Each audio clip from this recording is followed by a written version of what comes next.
शादीशुदा महिला है, पहले ये कहा जाता था कि अगर कोई शादीशुदा महिला है, शादी के बाद अगर उसका किसी दूसरे पुरुष से संबंध है तो उस महिला को ही अपराधी माना जाता था।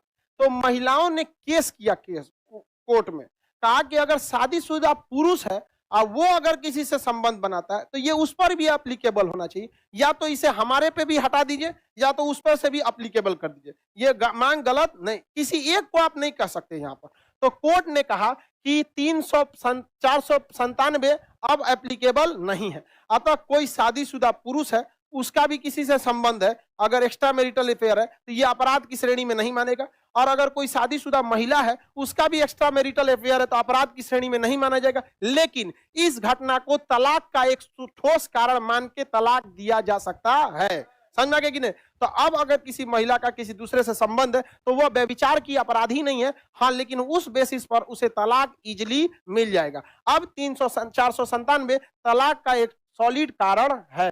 समझ में आ गया कि नहीं आ गया? किसी को दिक्कत? नपुंसकता भी तलाक का एक क्या है? कारण होता है। नपुंसकता तलाक का क्या होता है? कारण। अब देखिए, पहले होता भी था नपुंसकता का बहुत, 40 साल उम्र है, अब क्या करेगा 15 साल की लड़की से? तो जाओ 10 साल जब तक ये बड़ी होगी वो रिटायर हो जाएगा। नहीं समझ में आया? तो नपुंसकता में चल जाएगा, तो इस पे बेचारी लड़की का लाइफ खराब होगा कि नहीं? तो नपुंसकता के आधार पर वो कोर्ट में कह सकती है कि हमको इससे क्या चाहिए? बुढ़ऊ से तलाक चाहिए। किसी को दिक्कत नहीं। ये चीजें गलत है। आप समाज में किसी लड़की का जीवन जी के देखिएगा कितना टफ है। आपके माँ बाप आपके लिए आराम से 5 साल 6 साल छोटी लड़की लाएंगे और खूब अच्छा से उसको लोग अच्छा तारीफ करेंगे, बड़ा अच्छा दुल्हन लाए हैं। लेकिन गलती से अगर किसी लड़की का हस्बैंड, अगर लड़की 5 साल बड़ी हो गई और हस्बैंड 5 साल छोटा हो गया, कह देंगे माई उठा लाया है। तो उसको काहे नहीं कह देगी कि इसका बाप उठा लाया है? समझ में आया कि नहीं आएगा? ये चीजों में काफी ज्यादा मतलब भेदभाव, समझ में आ गया? ये हमारे यहाँ पे इस चीज में धीरे धीरे सुधार हो रहा है। जैसे अभी लड़कियों के लिए शादी की उम्र 21 साल, समझ में आ गया कि नहीं? लेकिन इस पर कोई सॉलिड चीजें काम नहीं की गई। समझ में आ गया कि नहीं? 21 साल शादी की उम्र करने से कहीं ज्यादा बेहतर था आप कह देते कि शादी के लिए ग्रेजुएशन अनिवार्य है। समझ में आ गया? फिर वो अपना अधिकार लड़ के ले लेती, उसको नहीं बोलना पड़ा। अरे 21 साल में तो पीजी हो जाता है, तो आप 21 साल से अच्छा था कि आप कह देते पीजी अनिवार्य है। तो गरीब लोग कहते हैं हमारे पास पढ़ाने का पैसा नहीं है, तो आप फ्री भेज दीजिए, नहीं तो दिल्ली भेज दीजिए, एजुकेशन फ्री है कि नहीं? यहाँ पर तो महिलाओं के लिए हम तो कहते हैं पुरुष के लिए पढ़ना कंपलसरी हो ना हो, लेकिन महिलाओं के लिए बहुत जरूरी है पढ़ना वहां पर। क्योंकि अगर एक माँ पढ़ी लिखी है तो बच्चे को कभी बिगड़ने नहीं देगी। बाप को इतना फुर्सत कहाँ मिलता है? आप अपने पिताजी से ज्यादा सीखे हैं कि माताजी से? माताजी से सीखे हैं लोग, पिताजी से तो समय कहाँ रहता है पिताजी के पास। ये जरूरी होना चाहिए। तो महिलाओं का लाइफ काफी टफ है, जितना में वो सरवाइव करती है ना उतना में आप नहीं झेल पाएंगे। वहां सोचिए बेचारी उस घर में चली जाती है जिस घर में उसकी सास कहती है पराये घर से आई है, और माँ पहले से पाल के रखती है ये कह के कि दूसरे घर जाएगी। कौन है उसका घर? तो सास अगर ये बात कहे कि आप पराये घर से आई हैं, समझ में आ गया कि नहीं? आपका घर नहीं, तो आप ये बात जरूर कहिएगा। तब खान सर ने ये बोला था कि अगर पराये घर से आई हैं तब तो आप भी पराई हो गई, हम आपकी रिस्पेक्ट क्यों करें? अपने पे मत लीजिएगा, हमरे पे फेंक दीजिएगा। अगर कोई इस तरह से नहीं, आप अपना आप कहिए कि आपको हम उतना रिस्पेक्ट करेंगे जितने अपने माँ बाप का करते हैं। एक बार आप हमको अपनी बेटी समझ के तो देखिए, समझ में आ गया क्या? और जो सास आपकी रिस्पेक्ट करती है आप अपनी माँ से ज्यादा उसका रिस्पेक्ट कीजिए। क्योंकि अगर सास रिस्पेक्ट करती है और आप रिस्पेक्ट नहीं करिएगा तो आपने 100 लड़कियों की और लाइफ बर्बाद कर दी आपका। ये गलत बात है। एक लड़की ने क्या कहा था, बूढ़े होने पर माँ बाप जो होते हैं काफी, देखिए लड़का अपने आप को साबित करना चाहता है, लड़की अपने आप को साबित, दोनों में थोड़ी कमियां रहती हैं, इसको अंडरस्टैंडिंग होनी चाहिए। लेकिन समस्या क्या है, लड़कियों को एजुकेशन तो मिल जाता है बट सोशल एजुकेशन इनको नहीं मिल पाता। आप समाज में घुल मिल के नहीं रहती हैं। आप समाज का वो चेहरा देखिए जो समाज आपको दिखाता है, लेकिन समाज का वो चेहरा आप नहीं देखिए जो समाज आपसे छुपाता है। क्योंकि कोई भी आता है प्रोफेशनली तो आपके सामने अच्छा ट्रीट करता है, लेकिन लड़कों ने उस समाज को भी देख रखा है जो दिखता है, और उसे भी देख रखा है जो इसे नहीं दिखता है, क्योंकि इनके साथ छल कपट समाज में हमेशा रहते हैं। तो ये समझदार हो चुके रहते हैं समाज के हिसाब से, आप नहीं ढली है समाज के हिसाब से। लड़कों से कोई मुस्कुरा के बात करेगा, अच्छा से कर देगा, समझ जाएगा झूठ बोल रहा है यहाँ पर। और लड़की लोग से दो चार को बढ़िया बात कर देगा, इसको लगे बाप रे बाप अवतार लिया ही, मेरे लिए इससे अच्छा कोई है ये नहीं है। समझ में आ गया कि नहीं? इस सब चीज को समझना चाहिए। एक लड़की ने कहा था कि बूढ़े माँ बाप जो होते हैं उनको घर से लोग निकाल देते हैं, अगर माँ बाप के पालने की जिम्मेदारी बेटे से लेकर बेटियों को दे दी जाएगी तो कोई भी वृद्ध आश्रम नहीं रहे, कोई भी वृद्ध आश्रम नहीं दिए। तो इस पे एक लड़के ने बोला था कि अगर हर लड़की अपने सास ससुर को ही अपना माँ बाप समझ जाए तो पूरी दुनिया से वृद्ध आश्रम खत्म हो जाए। समझ में गया? इसमें लड़की ने दोनों की जिम्मेदारी होती है।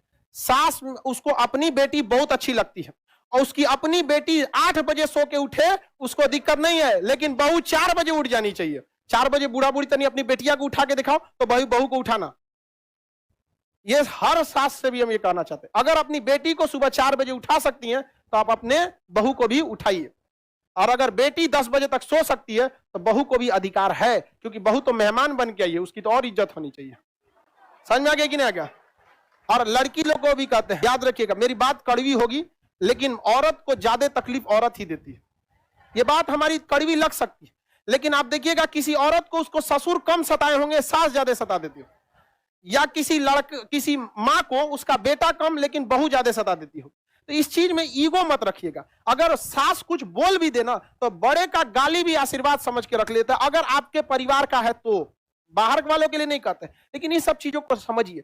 ये बहुत बड़ी विडंबना है। हम सरकार को भी एक बार कहना चाहते थे कि इतने देश में है, इतनी लड़कियों की शादी कम उम्र में कम से कम एक स्कूल का सिलेबस होना चाहिए, जिसमें कम ज्यादा नहीं 1 महीने का ही सिलेबस होना चाहिए, जिसमें लड़कियों को यह सिखाया जाए कि सास ससुर के साथ किस तरह से बिहेव करना चाहिए। अगर इस तरह से बिहेवियर आ गया कि नहीं ससुरा पागले कैटेगरी का है तो उसको कैसे हैंडल करना चाहिए। हमरा कोनो पागलों को दे दो ना, हम आराम से हैंडल कर देंगे। रीजन क्या? इतना ना ठोकर खाए हैं कि हमारे पैरों से अब ठोकरों को डर लगता है कि उखाड़ के फेंक देगा ये। लेकिन आप लोग ठोकर नहीं खाइए, आप नहीं संभाल पाती हैं किसी चीज को, तो ये चीजें भी होनी चाहिए। गवर्नमेंट इस पर ध्यान नहीं देती है, वरना परिवार बहुत अच्छा से रह सकता है। और आप लोग को भी कहते हैं, हमेशा आपको यह सिखाया गया है कि लड़के रोते नहीं है, एक बार ये भी सीखिएगा कि लड़के रुलाते नहीं है।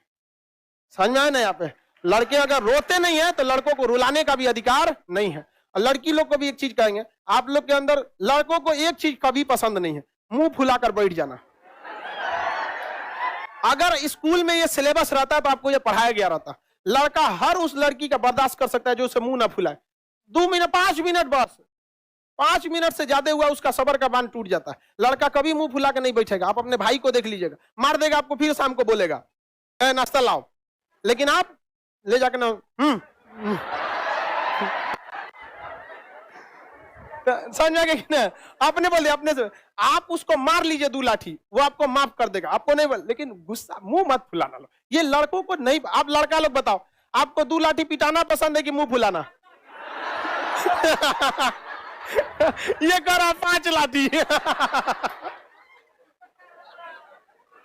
तो लड़की लोग समझो, आपके माँ बाप इसको सिखाते हैं, ये जिम्मेदारी हमारी नहीं है, लेकिन फिर भी हम कहते हैं कि चलो, हम लोग के जो शिक्षक थे आज भी उनको रियल में जो बोला जाता है भगवान, क्योंकि उन्होंने जो पढ़ाया वो एग्जाम में तो काम आया ही, आप जीवन में भी बहुत काम आया। शायद हम उस बहुत खुशनसीब हैं जो हमें शिक्षक बहुत बेहतरीन मिले थे, इतना बेहतरीन शिक्षा दिया, आज भी काम आता है वहां पे। तो हम कोशिश करते हैं कि आप लोग को भी दिया जाए, आप लोग को उतना सीखा।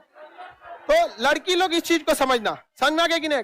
और अपने घर के रिश्ते में जो अपना रिश्ता होता है उसके में जितना झुक के रहिएगा उतना आप आगे जाइएगा। जैसे सपोज कीजिए कि हम किसी क्लास में 1 घंटा लेट आ गए तो हम अकड़ जाएंगे, हमारा क्लास है, क्या हो गया, लेट हो सकते हैं, आपके मन में थोड़ा खराब लगे। जिस दिन हम 1 घंटा लेट आए, अगर आपसे विनम्र कर दे कि आपसे हम क्षमा चाहते हैं, 1 घंटा लेट हो गया, क्या आप हमसे गुस्सा होइएगा? तो जहां आपका रिलेशन होता है वहां झुकिए, जितना झुकेंगे आप उतना ऊपर उठेंगे, अकड़िएगा नहीं। यहाँ पर जिस दिन हमसे लेट हो जाता है हम सहजता से आपसे माफी मांग लेते हैं। एगो लड़की करिए सर, दिन भर क्लास ली जाए। अरे किस्तों में आपको धीरे धीरे समझा देंगे। लड़की लोग को कभी कभी बोलते हैं ना, बुरा मान जाती है, ऐसा नहीं है बाबू। आप जिस दिन आप लोग बड़ी होइएगा ना, जब जीवन में कभी फंसिएगा और ये शिक्षा काम आएगा, तो याद आएगा कि कोई टीचर थे जो टीचर की तरह नहीं, एक मरखा भाई की तरह आपसे झगड़ा करते थे। समझ में आया कि नहीं? लेकिन हमारा यही कोशिश रहता है कि आप कभी भी रहिए, जहां रहिए खुश रहिए। आप लोग जीवन में किताबी नॉलेज बहुत ज्यादा काम नहीं आएगा, एग्जाम के बाद आपका व्यवहारिक नॉलेज काम है। समझ में आया कि नहीं?